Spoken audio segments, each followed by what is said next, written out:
Nu tā, parādījās ideja vēl vienam video.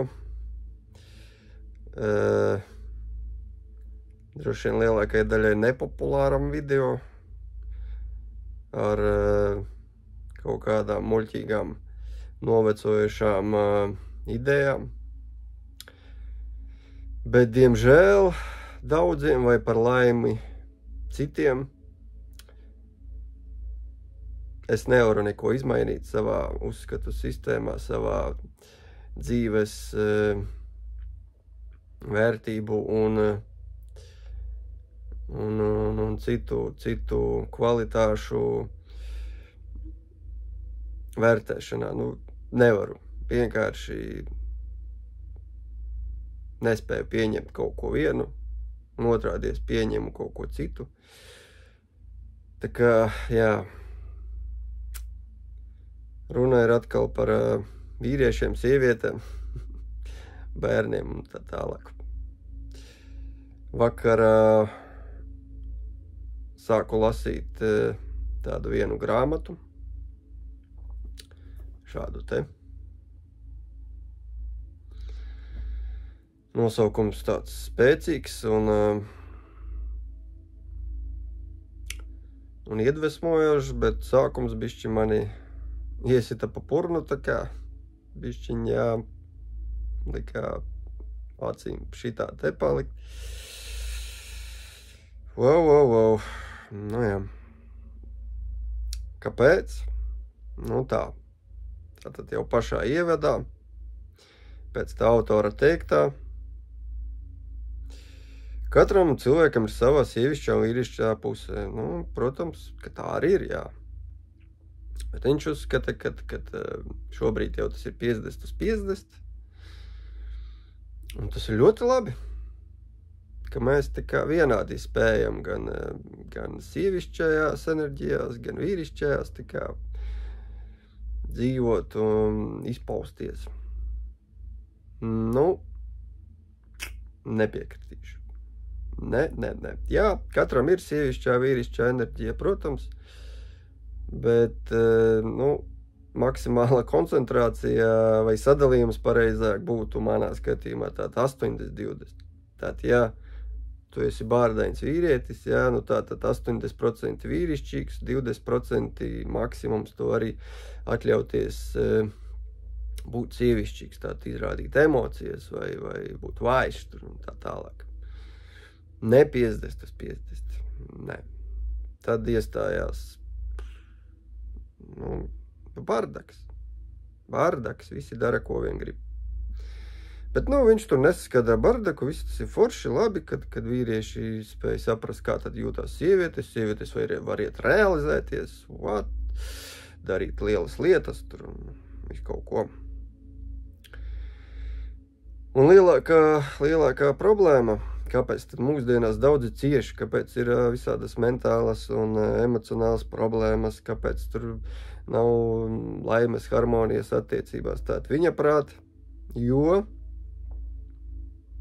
seksā nav polaritātes. Tad seksuālā enerģija jābūt polaritātēs, jā, tātad kā visur mums pasaulē, jā, dienvidpols, ziemeļpols, nakts diena un tā tālāk, tātad arī šeit vīrišķais, sievišķais būtu jābūt seksā, jā. Un tad arī sanāk, arī dzīvē viss būs labi. Ir kā jau forši. Tikai nav forši tas, ka tātad, ja sievietei dominē vīrišķā enerģija, nu tātad viņai jādominē arī seksā. Tātad, rūpīgi runājot, jādrāžās ar tādām enerģijām, kas dominē. Tātad, jā. Tātad, ja vīrietim ļoti izpaužās tā sievišķā enerģija, nu tad viņam būtu jāguļ mierīgi un sievieti viņu bez mazliņiem priekšā, jā. Vai otrādi, teiksim, jā. Ok, ja viņš tā uzskata, labi, bet, jā. Jā, sieviete, teiksim, tur paņem to vīrieti un laimīga iet pelnīt piķi, realizēties, vīrietis mājās paliek laimīgs, paņemts priekšā un pieskata bērnus, un viss ir laimīgi. Viss ir super laimīgi, jā. Tiešām visi. No vienas puses izklausās forši un vienkārši, bet ir daudz, bet es, protams, atkal esmu pierakstījis, tā kā bišķi pašpikošu, lai atceros, ko es savu domu, tātad daudz, bet. Un galvenie bet ir par bērniem un to, ko viņi iegūst no šādām attiecībām. Ko viņi iegūst. Vai tas, ka dēlam tēvs mācīs, kā vārīt pelmeņus, nevis kā sist naglu, viņa dzīvē dos priekšrocības? Vai dēls redzot, ka māte strādā un ka vakarā negrib pievērst uzmanību dēlam un vīram, sekmēs šī bērna nākotnes mīlestības izpausmes? Tiešām? Viņš saņem smaigo vīrieša mīlestību.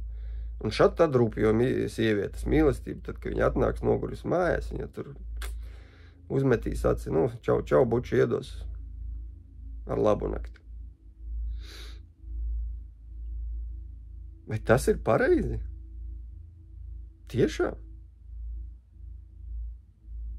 Es nesaprotu, kāpēc tik daudz šādu autoru ir un šādu vispār cilvēku, kas šo visu sludina, un kāpēc miljoni šim visam tic?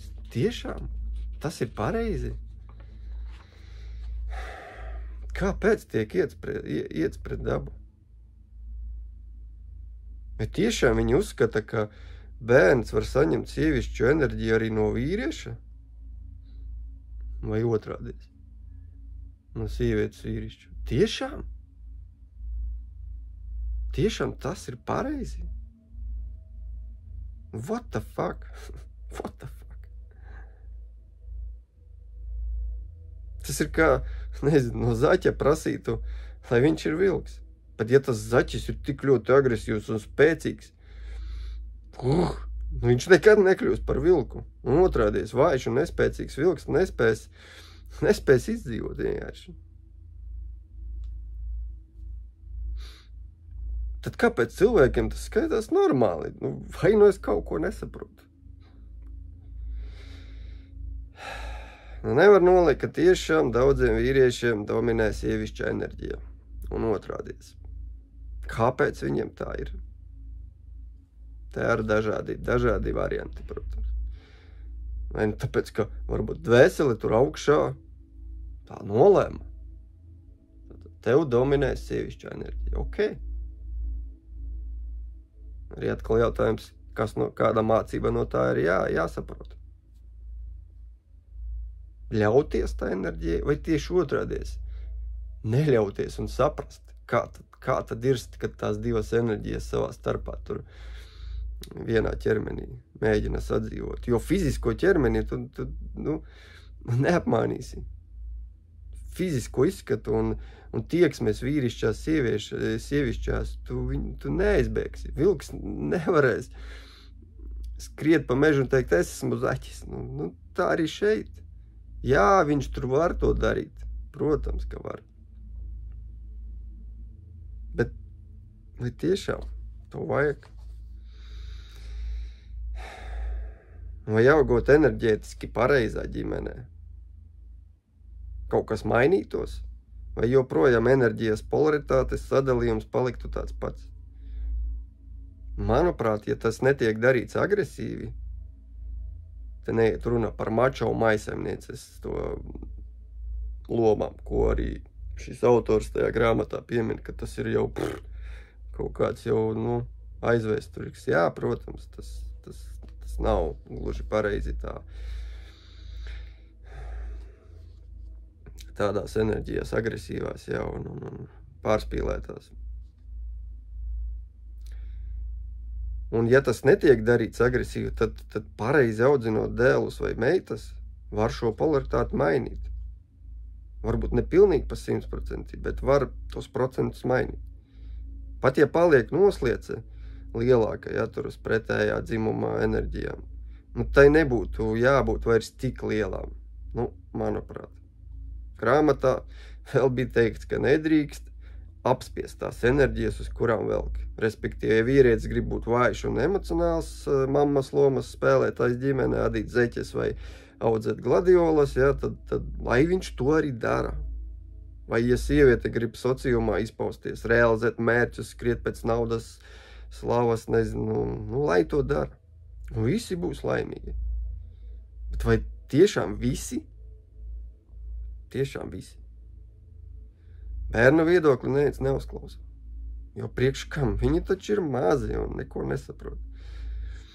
Vai arī galvenais, lai ir laime ģimenē. Mamma laimīga darbā, tētis mājās. Viss super.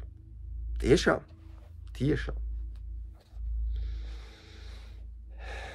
Paskatāmies uz bērniem. Pie kā viņi skrien pirmkārt? Un uz ko viņi sauc, kad kaut kas notiek ne tā kā gribas, vai kaut ko sasit, vai no kaut kā nobīstās. Protams, pie mammas. Mammas. A, kur mamma? Kur mamma? Pareizi. Mamma taču realizē savus sapņus kaut kur sabiedrībā, kaut kur, bet ne mājās. Un tad skrien palīgā tētis, kas notika. Un sākumā bērns nesaprot, viņš taču grib mammu. Viņa dzīvības devēju. Un mammas mīlestība un atbildība nebeidzas dzemdību namā līdz ar nabas saites nogriešanu. Nu, nebeidzās. 3-gadīgs bērns nesapratīs, kāpēc viņa dieviete mamma nav blakus, kad vajag. Viņš nesapratīs, ka mammai taču ir jārealizējās. Jo viņas seksuālā polaritāte ir vīrišķīgāka. Jā, un to pasaka 3-gadīgam bērnam, kur audzina tētis, kad viņš sauc pēc mammas.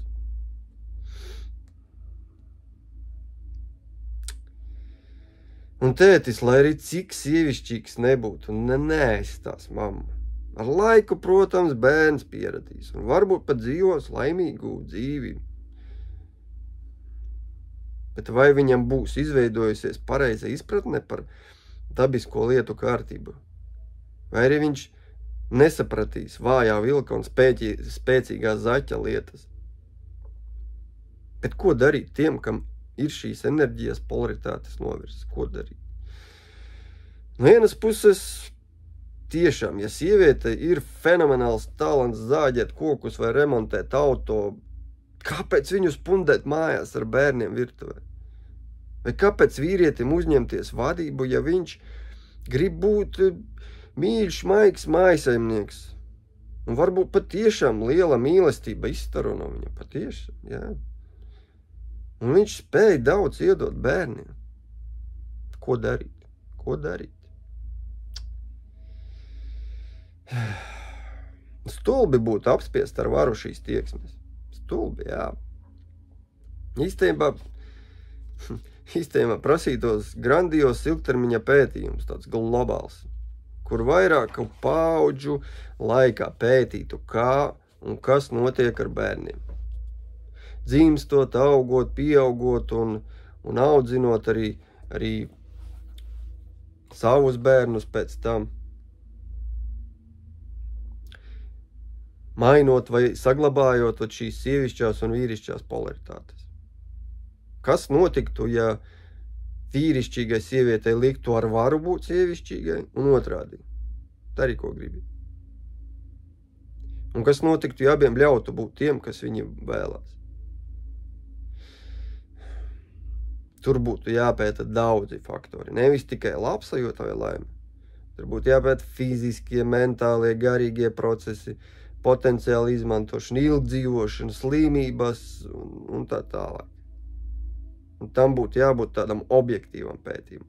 Un tad varbūt, kaut nedaudz vairāk būt skaidrība.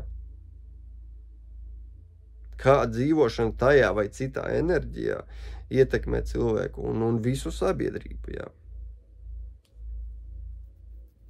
Lai arī jebkurā gadījumā 100% taisnība tāpat nebūtu. Nu, un, protams, šādu pētījumu realizēt, tas ir arī praktiski neiespējami. Nu, un mans pašreizējais ieteikums, protams, ko darīt, bet tas ir Tas, protams, var mainīties laika gaitā. Šobrīd viņš ir šāds. Tātad, ja ir vēlme dzīvot tajās pretējās enerģijās, nekā ir pēc dzimuma fiziskā, nevar neko izdarīt. Velk tu uz to servisu tai sievietei vai velk tajās mājās būt vīrietim. Labi, ok, bet tad lūdzu netaisam bērnus. Sliktākajā gadījumā adoptējam tos, kam tiešām ir dirsa, ja? Patiešām tiesa. Āfrikas bada cietais vai Latvijā pilns tādu, kurus vecāki ir pametuši vai dzērāji vai nav svarīgi. Tad paņemam tiešām tos, kam tiešām ļoti slikti un iedodam vismaz to mīlestību. Un vismaz tās rūpes un to varbūt arī finansiālo un zināšanas un tā tālāk. Nevajag tad savus tur. Nevajag. Tas būs nepareizi. Bet tas ir tikai mans uzskats. Vēlreiz atkārtoju. Un tad nav problēma. Tad skrienat, darat vai neskrienat tieši otrādēs, teiksim. Jā, sieviete tad var iet tur realizēt karjeru, taisīt, bīdīt biznesus vai vienalga ko. Vīrietis var audzēt gladiolas. Super mājās. Taisīt sacepumus visādas un viss būs kārtībā. Jā, un ja tiešām ļoti, ļoti gribās vēl kaut kam to mīlestību, suni var paņemt, tas būtu pat labāk, jā, nekā uz bērniem, bet, ja gribās bērnu, tad adoptējam. Tāds mans ieteikums pirmais. Un ja tomēr ļoti, ļoti, ļoti gribās bērnus, arī kaut kādu nezināmu iemeslu pēc, ļoti ceru un egoistisku iemeslu pēc, vienkārši tāpēc, ka tur gribās sajust vairāk mīlestības, vēl kaut ko, bet tiešām tādu globālāku iemeslu pēc padarīt šo pasauli labāku, atstāt pēc sevis kaut ko labāku. Gribās tos bērnus, tad būtu tāda prasība vajadzētu tai sievietei mājās izturēt vismaz tos pirmos 6 gadus, līdz bērna skolas gaitā. Tas tāds absolūti minimālais uzdevums. Absolūti minimālais. Un vīrietim attiecīgi, pastrādā tos gadiņus kaut kur ārpus ģimenes. Padari kaut ko, uzturi to ģimeni, vismaz to laiku. Ideāli būtu, protams, līdz 14 gadiem, kad jau tam bērnam jau ir jau sāk izveidoties pašā tā personīgie, kā pateikt, tā identitāte sava jau.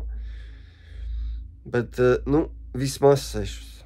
Vismaz 6, kas nav absolūti tik traki. Un nevis jau pēc 1,5–2 gadiem jau prom visus dārziņu un platīju sievieti karjerā, darbos un viss. Daudziem psihologiem, psihiatriem un visiem pārējiem, kas ar šādām lietām, arī garīgiem cilvēkiem, visiem ir skaidrs, ka bērnam traumas rodās līdz 6 gadu vecumā. Tad netraumējiet lūdzu viņu. Vismaz šos 6 pirmos gadus, svarīgos gadus. Un tad labi, dodies un dari, ko tava polaritāte liek. Ja tu vēlies tur tos kokus zāģēt, ej un zāģē, vēlies tur ar to smago mašīnu braukt, dodies, tas ir sievietēm, vīrietiem attiecīgi, ko viņš vēlās. Ja. Ok, vismaz smagākās traumas bērnam netiks iedotas. Un tad jau būs daudz maz labi. Bet izturam abi dzimumi tos. Vismaz 6, bet vēlams 14 gadus. Un tā nav visa dzīve, tā ir tikai neliela daļa. Kad daudzi, visa dzīve man jāziedo bērniem. Tev nav visa dzīve jāziedo bērniem. Pat nevajag to darīt. Tev bērns ir jāizaudzē līdz tam vecumam, kad viņš pats sāk uzņemties atbildību. Un viss. Un tad dari, ko vēlies. tā nav visa dzīve, tā ir neliela daļa. Bet vissvarīgākā daļa. Jo caur bērniem pirmkārt mēs padarām pasauli labāku. Jā, tieši tā. Tā lūk, paldies.